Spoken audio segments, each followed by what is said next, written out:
So I like this. I think the timing was really key here. I mean, he did get the Zerg exactly at a point when his army was pretty low.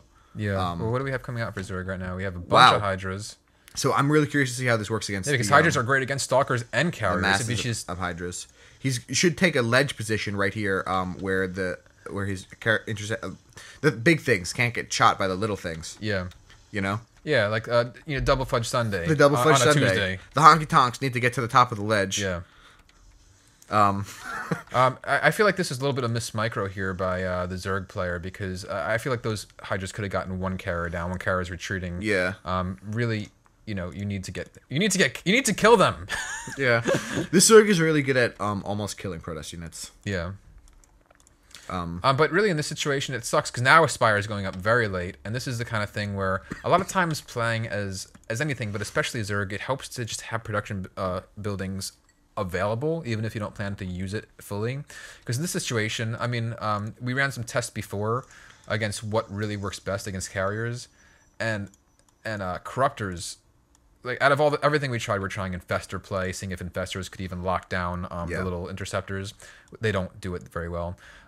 They do it actually, which was cool. Yeah, they do it, but it's hard. But the interceptors move so fast that like you only end up getting like 3 or 4 of them. Yeah, exactly, not worth it. But corruptors really just rape. I mean, by far. You know, like I do like this though, because the carriers can very easily like almost act as siege tanks and take out the spine crawlers of the Zerg. Which is cool. I actually do like the composition a little bit. I would like this if it was maybe like the charge zealots. I feel like you should have charge zealots would be really strong here. And actually, Hydralisks are really good against carriers. But actually, wow, I'm actually surprised that he's not microing his corruptors properly. You need to force the corruptors to attack the carriers. And he needs to use corruption. That's the number one thing. You have an ability called corruption. It's free. Use it. And these Hydralisks just not focus firing down the carriers, focus firing on the zealots, which I understand you might want to kill the zealots. But also the thing is, you got to realize that AI wants to attack the interceptors, not the carriers. You have to specifically target the carriers. That's one of the things about carriers, is they force your opponent to micro against the carriers specifically. But if you target the carriers, they go down pretty quickly. Right? Okay. No? Yeah, you got to target fire the carriers. They go down quickly with, target fire. Things, yeah. If you honky tonk the carriers, then they go down real fast. Exactly. So I don't know. As a replacement for Colossi, I mean, it's fun. It's weird because as a replacement for Colossi, what we're dealing with in this kind of game, and he has other games too. We could play them through faster now. Do you not want to do that? We could look at another one. I'm curious what would happen if the Zerg didn't let himself get raped so much. Yeah, let's check out a second game real quick. We'll be right back. Okay, bye. All right, so we're on a second game real quick. And this is actually there were 2 games in a row against this certain Zerg player. So I don't know if he knows what's going to happen or if he's like used to it already. So I'm intrigued to see if he has a counter to it. Yeah. I'm losing our point of where we left off on. The fact that there's carriers in the mix, it almost doesn't change the Zerg's response really. Yeah. Because a Zerg response in that situation would still, for the most part, kind of be... As opposed to with Colossus, is what you're as opposed saying. to with Colossus, you're still using Corruptors as your number one thing to take down the Colossi. Yeah. But still, in this case, it's cool because I feel like you get a little bit... I'm not sure if you get extra damage out of the carriers, really, in the end, but you definitely get the air support. So you don't have to be a Stalker heavy because you're still ripping apart the Corruptors as they come into you, so you don't need as many Stalkers. So it changes the dynamic of what you need on the ground. Yeah. So that's why your point of the charge lots on the ground might really be almost the most efficient and effective version of this build, because if carriers are already hitting air, you don't need as much air support. Yeah. Don't worry about Stalkers. Yeah, that's true. I do feel like, though, once the Corruptors get added in, that it's going to be important to have the Stalkers, which is why I feel like it's so important to have an observer watching for Spire. Yeah. You really got to know if they got Spire when you're doing this. But actually, interestingly enough, is that in our tests, carriers raped Mutalisks. Like really bad. Like really hard. Like more than I thought it would be. Like not resource efficient at all. Like the most negative resource efficient you can really. Like I had 8 carriers versus 16 mutas, which is almost the same cost in gas. Yeah. And I lost one carrier and killed all 16 mutas. Yeah. It was insane. And in the reverse test with, the corruptors, just to double check on how they do, I lost maybe like 6 corruptors against 8. What was it, like 8, 9 carriers? It was about 50%. You lost. Yeah. I lost. You were 50% ahead resources. Yeah.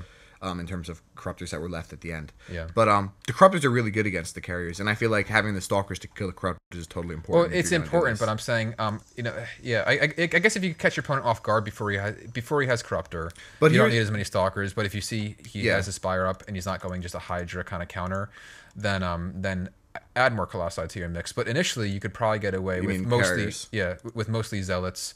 And with mostly charge lots and a couple of stalkers. Well, an interesting point that goes with what you're saying, actually, now that I think of it, is that if you get a large amount of charge lots, which you probably can because carriers are so gas intensive, I think it's 250 gas per carrier, and you force your opponent to go corruptors, which are also really gas heavy, then they're going to have less gas on the ground.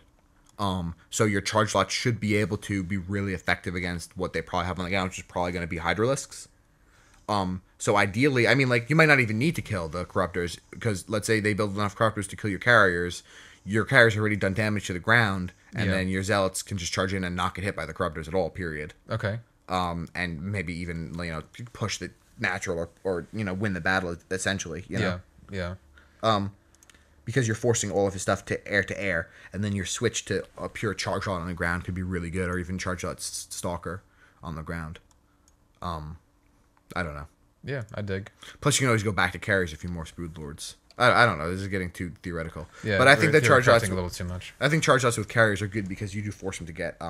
Ideally, you force them to get the corruptors. Which, if you have the charge lots of corruptors, you're essentially half of his army can't fight half of your army. Yeah. So we do see a little variation in this build from last game. He went, he's not really harassing them much. He went 1 gate right into a Cyber Core. Yeah. And then then Forge, then 2nd gate. Yeah, definitely less harass, but it's essentially the same thing. It's sort of this is actually a more common build now. The 2 gate pressure is actually much less common because Zealot build time is longer by 10 seconds than it used to be. So right now you see a lot more players going for like a 1 gate core expand with a Forge for cannons and then tack after that. Okay. Which is basically what he did here. So you basically gate core, then either Nexus. Gate core, then either Nexus or Forge Nexus. Gate core is like the only tech pot. You don't even need to scout Protoss actually anymore, ever, because it's always gate core. And now we have Uberlus really going drone heavy. I was wondering maybe like what he saw that scared him. I don't think he really saw too much, but at this point he has so many. He really has no units. Yeah. He might have got no units at all. He might have got Zealot rushed in the first game. Yeah, but you shouldn't do this even if you got this sort of massive response has to be in response to something, not like just preemptive. Well, again, he has no units on the ground and he's just focusing heavy on droning up, so it's and and spine crawlers, massive spine crawlers. That's what I'm saying. He's going massive spine crawlers. Yeah. Because he has no units on the ground, but now he has a few. But he might be teching. I actually see a lot of Zergs that get like 8 or 9 spine crawls and then tech, and it's really actually very effective. Yeah. But he did get a Roach Warren, which shows that that's not what he's doing, probably. Okay, so Ragnarok going for pretty much the same thing this game. But we don't have any starports down yet. Yeah, right? just with less pressure and a faster expand, which I actually like much more for it, to be honest with you. I think this is much more solid for what he's doing. And there's a lot of problems right now in general, too, of what's going on of the Zerg. Of Zerg not expanding or even seeing that there's an expansion. Yeah. Tisk, but whatever. I think that right now the battle, ideally right now the Protoss would deny the Zerg third and keep it 2 base with the carrier thing that he's doing.